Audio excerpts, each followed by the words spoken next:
Alright, so guys, we have an official image of the Galaxy Z Fold 2.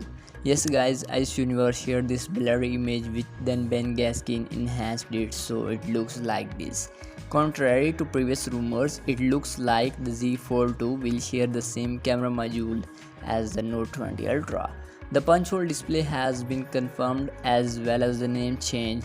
Importantly, it will stereo speaker grills on top and bottom for that impressive sound effect. Of course, it will also have the latest Snapdragon 865 Plus, which is impressive. Basically, the Galaxy Z Fold 2 will be a beautiful looking device. Honestly, I am confused whether I should go for this or the Note 20 Ultra, which I guess will depend on how they are going to price the Z Fold 2, which we will know on August 5 at the Unpacked event. In any case, we will hear quite a lot about the Z Fold 2 in the coming days, so be sure to subscribe to keep up with all the updates and to let me know what you think about it down in the comments. Thanks for watching. I will catch you guys in the next ones. Peace out.